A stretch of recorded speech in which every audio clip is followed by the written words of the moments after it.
try to just go behind pointers. So now I would like to go to Feni and Param. So they will talk about councils. Feni is former joint PRO at student council at KJSE. So she is the best person to explain how council are easy or difficult. And Param is also technical team member at Bloombox. So again, he will also speak about the tech part of the councils. So yeah, to Feni and Param. Yeah, so like many of you had questions regarding how to manage the council activities. Like we saw the form responses that we asked for you from you, and many of you had that doubt whether or not to go into councils or whether it would be too much of time devotion and how would you manage your studies and so on. So let me just clear one thing to you all. That it is not too much of time devotion. It's not too much because you have a team with you all and the work is properly distributed to run the council. Secondly, it is important to go into a council only when you are doing something that you love or only when you think that you're going to do something into that council which will add value to your own personality after the council ends or after your role ends. So like if you are wishing to go into a council just to brag in front of some friends that I am at XYZ role in at the XYZ council, so don't do that because that would hamper your time devotion where you should actually devote your time. So what I would suggest is that you find out what do you love, what do you want to invest your time into, and only then approach or give interviews for the councils where you think that you would fit in. Like personally speaking, I had the choice of going into. I had the wish of going into some technical council where I had the chance to do technical work. That is CSI why, and Coastal, huh? yeah. CSI and Coastal, right? Yeah, yeah. So like CSI and Coursel are some of the councils that would be present at every one of your colleges. They offer very good technical roles. Also, there are other councils which have technical departments in them for handling their websites or apps. So you can venture into that. Or if you think that you are more inclined towards the non-tech side, then you can, of course, join any of the other council because non-tech roles are very good, and then you can explore a lot of personality development into that. So, like the no, the roles and responsibilities of any council depend upon in are categorized into mainly two parts: technical and non-technical. So, I will like Feni to explain the non-technical part of it, as she was the former joint PRO of KJSC. So, yeah, Feni, go ahead. I completely agree with whatever Param said. And I believe that there is obviously a boon and bane of joining any council that you do. So, number one, if you join any council that, like a non-technical council, they really help you strengthen your soft skills from your communication skills to your leadership skills. To you learn a lot of time management. You learn how to balance your academics with the council as well as manage your social life. And by the end of it, you will be sure that you will gain a lot of confidence because you get a lot of on-ground experience from being a part of a council. I was the former joint PRO of the student council in my college, and whatever qualities that I said, I have certainly grown a lot as a person, and it has helped me shape my overall personality, and it gave me a lot of exposure and experience. Other than that, a major advantage of joining any council is that you get to network a lot. You make a lot of new friends. You make a lot of senior friends, and if you have a teacher that is a part of your council too, you'll make good relations with the teacher too. So the networking does help. They can be your mentors for the rest of your engineering life, and they can help you make decisions in your engineering life. And most importantly, join something in which you will be interested and you will have fun. If you got into engineering but you feel like I'm inclined towards like sports and like I want to pursue a degree in sports management for my masters, which is one of my friend who was the sports secretary in my council last year, was so interested into sports and like gave 2 years and devoted 2 years into being a part of the sports sec in my council, that now he wants to pursue sports management and data science as a master's, and it is certainly giving him a huge advantage. The experience of 2 years is giving him a huge advantage. So do something that you like and something in the direction of what you think will be helpful in the future. Or if you're confused, then try participating in something that you think you want to figure out if you would like this or no, which would help you figure out what you want to do in the future. So if you're inclined towards technology and like you very sure you want to do a technical job in the future, or you want to do an MS or an NTech, then make sure you join such councils. You join a technical council, or you join a non-technical council in the technical wing or something like that. Or if you're interested or inclined towards MBA or like management, or you want to be an entrepreneur, you want to start something new, or you're just more interested in such things, then you can certainly join a non-technical council, get into marketing. You get a lot of experience in marketing at a young level, and that really helps when you go. Like it helps you get good marketing internships and get good marketing jobs in the future. So yeah, other than that, there are the bane of joining a council that takes up a lot of your time is certainly that if you're not able to manage your time, then your academics might suffer. So make sure before getting it, you're sure that your pointers are stable, and even if your pointer goes down a little bit, you could manage uh, that much of suffering or whatever. So make sure you're able to balance both. And if you're not, then just join a council that does not take up much of your time. Other than that, like you might miss out on some technical skills that you could have learned in that year, and you devoted your time to something else. But if you're able to, again, if you're able to manage it, and if you love what you're doing in that council, then please go ahead and have fun. Other than that, I am here and you can connect with me if you want to ask any questions. And even right now, you can stop me anytime and unmute and ask any questions. But yeah, Yeah, so I have a question, Fanny. yeah, Mihir. Yeah, so what do you think? You should join council in your second year or third year, like based on your experience? Yeah, I think you should definitely join the council in your second year, because in your second year you have less responsibilities. Because in your third year you might want to start preparing for your post grad or for your job or something else, and you might want to then focus on what you really want to do. So if you're confused and you want to still figure out what you want to do, or you want to get some experience, please start applying for councils in your second year. Second year is the best time to be a part of anything, and it will help you network and help you grow in the third year itself. Yeah, that's it, me. Does that clear your doubt? Yeah. Okay, yeah, so that was a very good insight into how non-tech councils work and how to ace them. Now let me give you an insight about how the technical side of the council works. And then, I am a part of Bloombox Council, which is the e-cell of KJSC, and and I'm in their technical team. So what my aim was that I did not wish to devote much of my time to something that I don't like. So my focus was entirely on the technical side or the technical councils. And Bloombox came and I joined it, and I feel that I did a good thing by joining it because I learned a lot. I learned how to manage, how to work inside a team, how things are managed, and then I got a lot of insights into the other side of it also, because since it is the e-cell of the college, then I got to know about the business side and stuff like that. But yeah, whenever you go into any council, you're bound to learn things, and make sure that if you're doing it with devotion, not just for the tag of it or for the sake of it. Also, Fanny mentioned the point of networking, and a good faculty will always be a good advantage later on. Let me just add on to that point. Since the Bloombox Council has a good network over of the people into business, I also got some internship opportunities from them. Even the faculties who are the head, who manage the Bloombox Council, they approached me that they had some internship, and they approached me for the same.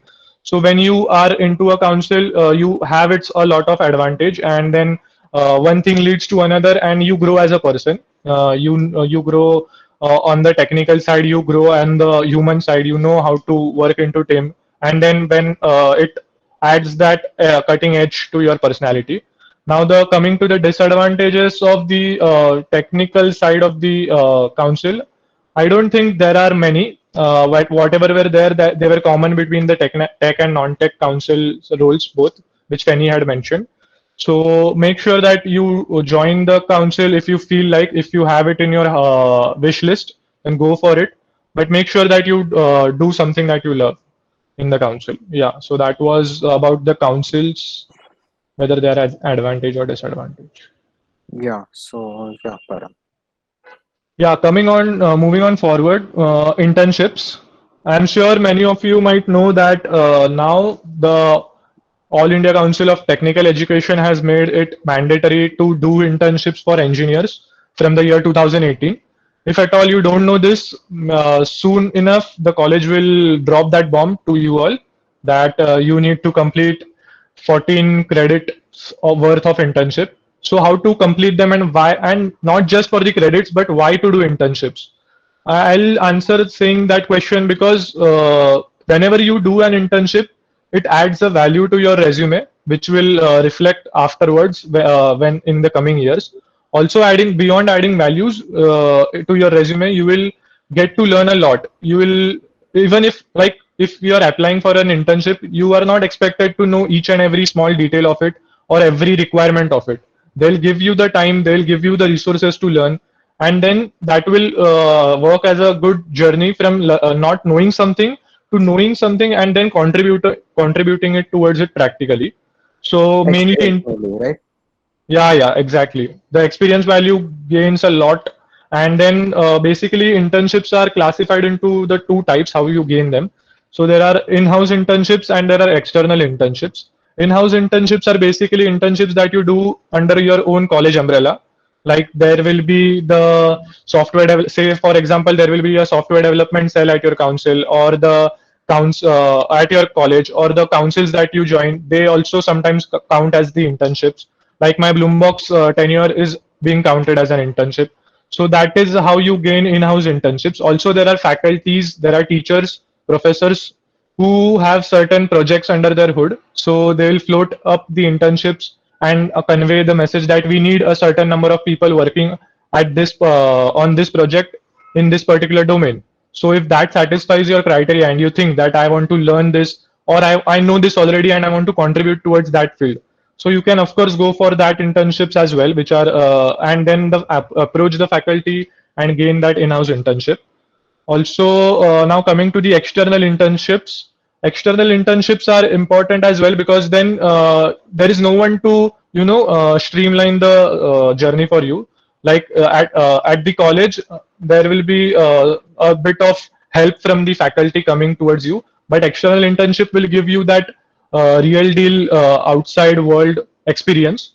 So if you are doing an external internship, the boss would be harsh on you and you will have to meet your deadlines. But what this will do, it is that it will contribute towards a better good, a good which will come afterwards, and then you will understand the importance.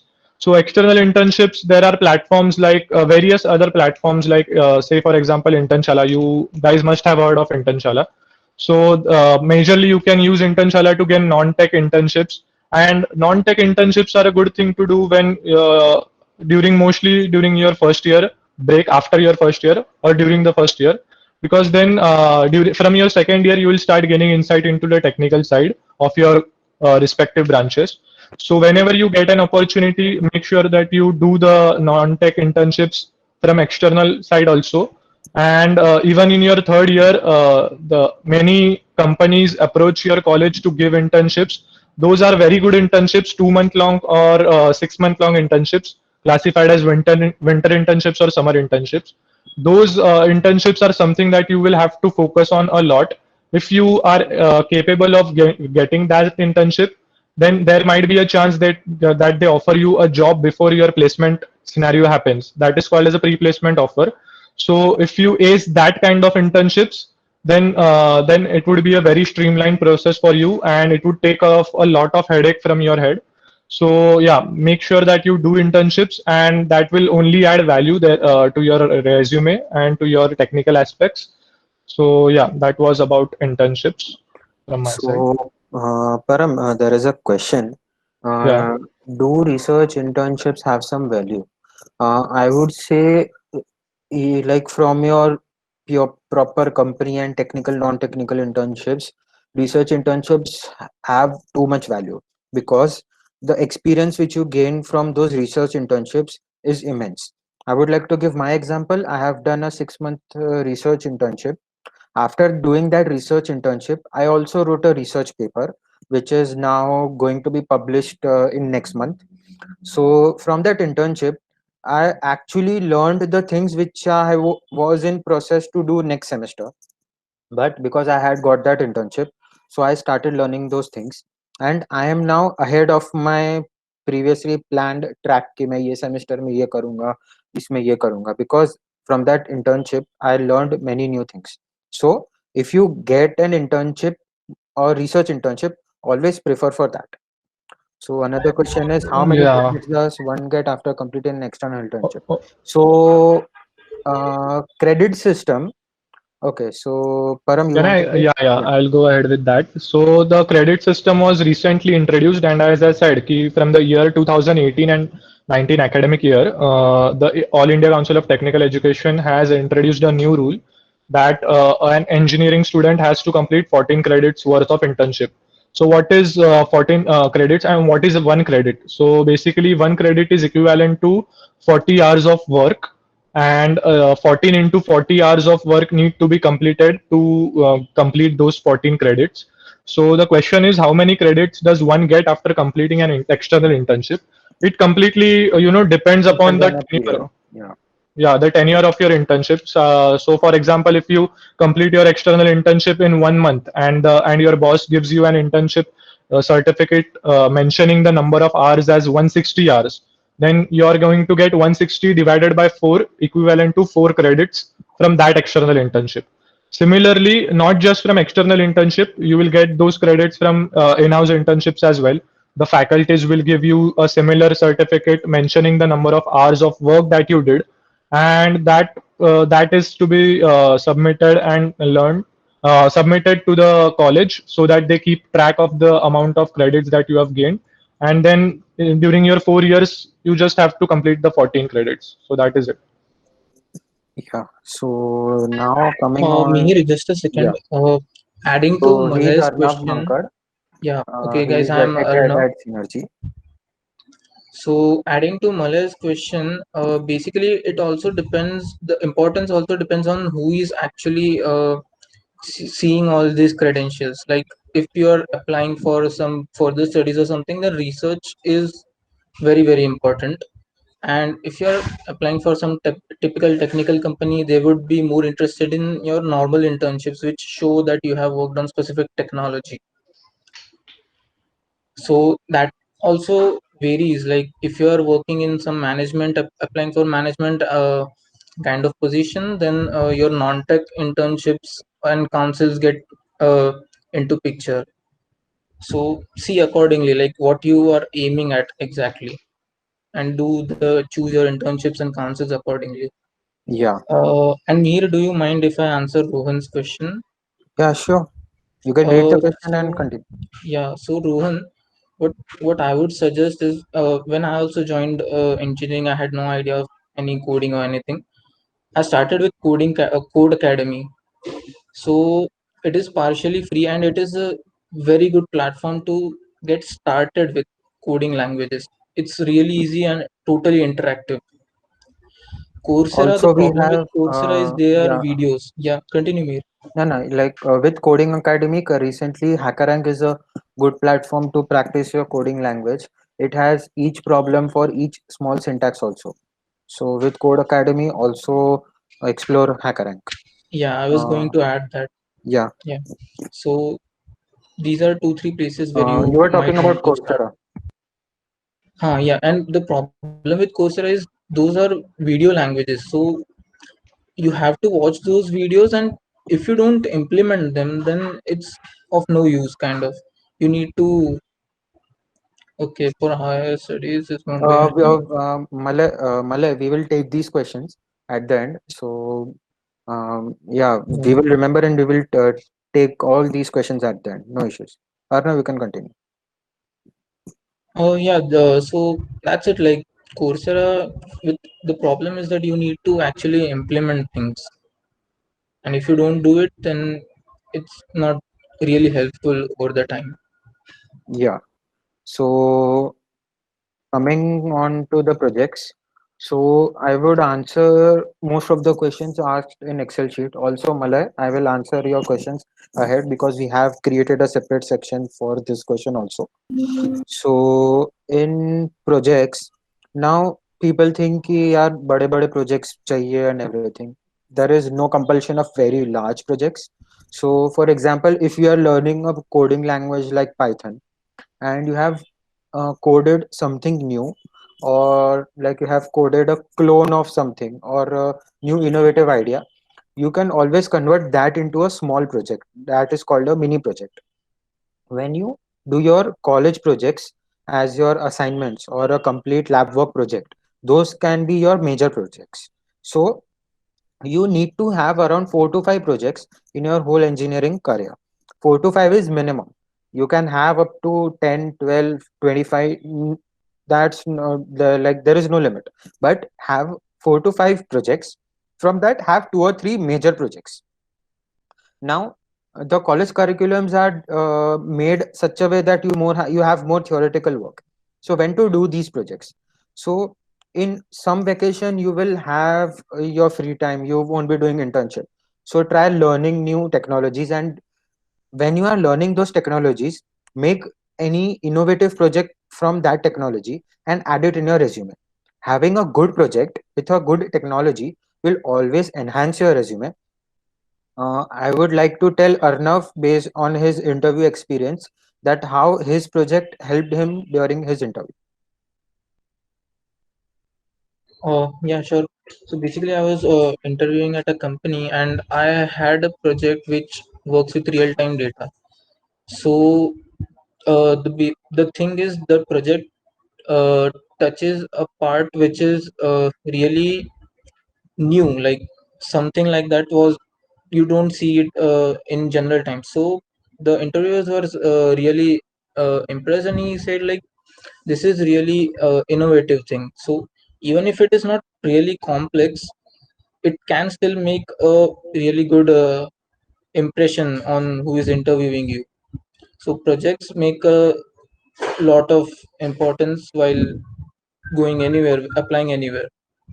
Also, when you are doing internships, those internships will also have projects. So if your company is allowing to add that work as your project, you can always add those projects as your from your internships.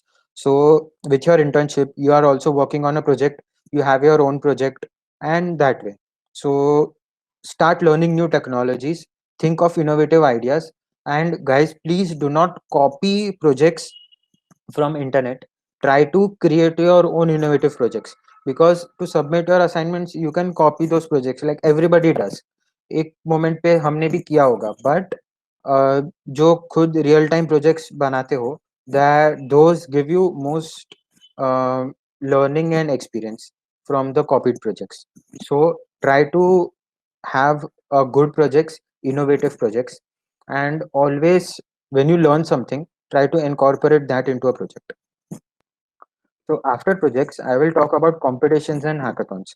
So competitions and hackathons, people have a wrong mind about hackathons कि यार ये computer को hack करना रहेगा, because till 12th you must be thinking यार hacking means go, go hacking a computer, stealing the data. But hackathons real meaning is company has a problem statement, you have to develop an application with that problem statement. Hackathons are software and hardware both. So be it from any branch, computer, IT, electronics, EXTC, mechanical, you should always keep on participating in competitions and hackathons. We at Synergy had taken an exclusive session on hackathons and competitive programming. So we will be providing you our YouTube links and you can watch that session. So how we had shared our experience with those hackathons, and how we gained the immense experience from our hackathons, and this also added into our projects and our resume too. Along with that, these hackathons, people will think that how to find these hackathons. So nowadays, due to pandemic, mostly all hackathons are online. So you get emails from your college regarding the hackathons. Now you have in-house hackathons conducted by your own college. During your tech fest, you have hackathons. So try to participate in those hackathons. It's not compulsory ki you should know the technology when you participate in any competition. You should participate in the competition. You should sit there and learn the technology. Even if you cannot implement the technology, no issues. Be it hardware, software, anything. Try to learn the technology because it will help you to understand the technology. Also, you have a small time frame, so it will help you to complete your projects in that time frame. So participate as much as you can, because in my resume also I have a good number of participations, even if like I don't have a good extracurricular, but this counts as my co-curricular, and these participations will also have an immense effect. And इतना सारा participate करोगे तो you will achieve something, not in start then in end, but you will get a good experience and achievements from these hackathons and competitions. So now this is the most important thing, which is electives. Electives nowadays world is going towards specialization. Like किसी को सब थोड़ा थोड़ा आता है, and someone is specialized at a particular thing is most important thing. So all the curriculums have been changing into electives. Electives are basically what should student choose if they want to pursue a specific specialization after their engineering or during their engineering. So Param and Feni will talk about the electives, how to choose them, how to think which elective you want to take and when to take, and so on. So I would go to Param and Feni. Yeah, so basically the electives, you have to choose electives depending upon, not depending upon the hype, but depending upon what do you think is viable for you, what do you think is profitable for you. Like if you are into web development and you think that the hype is of AIML, then you need not go into AIML just for the sake of it, because in the end you will have to stick with your elective for say 2 semesters or 4 semesters or that sort. So basically choose your electives in such a way that you are interested in it and you will be able to contribute in it. So like I don't about talking about some I don't know about other colleges, but talking about some colleges, there are different kind of electives that are departmental electives, which are there with you for 2 years of your course, engineering course, and then there are open electives which exist for that particular sem only. So you can choose your open electives in such a way that you get to explore different domains.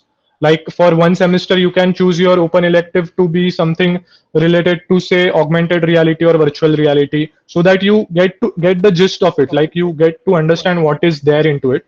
And say for other semester, you choose some elective which is related to the web development frameworks, say for example Django or Flask or something like that, so that after these two different domain subjects, you get to understand that what where you lack and where you are good. So after that, when there is the chance to take an elective which is going to stick with you for 2 years, so you have that clear idea now that which elective to pursue upon. So I did different kind of electives, open electives, like say Django framework, and then I did an elective for Python, which was mainly inclined towards the data science part. So after doing those kind of electives, I had a clear thought process that I wish to stick with getting to learn and exploring more of artificial intelligence. So that is why I chose my artificial intelligence to be the permanent elective, where I will be studying it for 2 years. So that is what my thought process was behind it. So make sure that you get to clearly understand what you want. And Fanny, what do you can add some points to it. Yeah. Personally, according to me, electives are the best thing that happened to engineering. Because if you're from EXTC or EPRX, and by the second year you realize you're not really interested in your branch, because honestly the subjects are shit. But then electives are the best thing that will happen to you, because you get a wide range of subjects to choose from, and you can actually opt for IT and comms based electives also, or you could dive into the world of data science and ML and AI, etc. So the only thing is that choose your electives very, very, very wisely, because it might define what career path you want to take in the future. Because unlike previously, the college is not offering you all the subjects. They're giving you a choice of what subjects you want to learn, and then they're removing one or two subjects from the syllabus. So make sure that if you want to pursue a certain kind of subject in the future, you take that subject as an elective. This can also be very helpful when you are confused and you want to decide what you might like and what you might not like. So you can opt for a certain kind of elective, find out if you like it, not like it, and then go ahead and if you like it, then go ahead and take electives that are similar in the future, or then switch and take different kind of electives. For example, like in my second year, because I'm an EXTC student, I did not have Python as a part of my curriculum. So I took Python as my elective, so I could study because Python is a very basic language that you should be knowing. So I took Python as my elective in my first sem, and then in the second sem, I took R as my elective because I knew I wanted to get into ML or data science. It did help me realize if I want to get into data science or no. And yeah, so like it will help you a lot in those ways also. And then right now my elective is cybersecurity, which does interest me, so I might want to pursue a career in cybersecurity in the future. Yeah, other than that, just choose your electives wisely. That's it. Yeah. So we have a question in the chat box asking, does elective have any eligibility or is it a part of a curriculum? No, there is no cutoff criteria as of now. As of our batch, there is no cutoff criteria. You just have to have your thought process clear that what you want, and then you can opt for it. The college gives you full freedom about opting any particular subject. And yeah, that is it. There is no eligibility or there is no threshold value of the pointer, say, that you want to maintain only to get that particular elective. You can do it anywhere and anytime.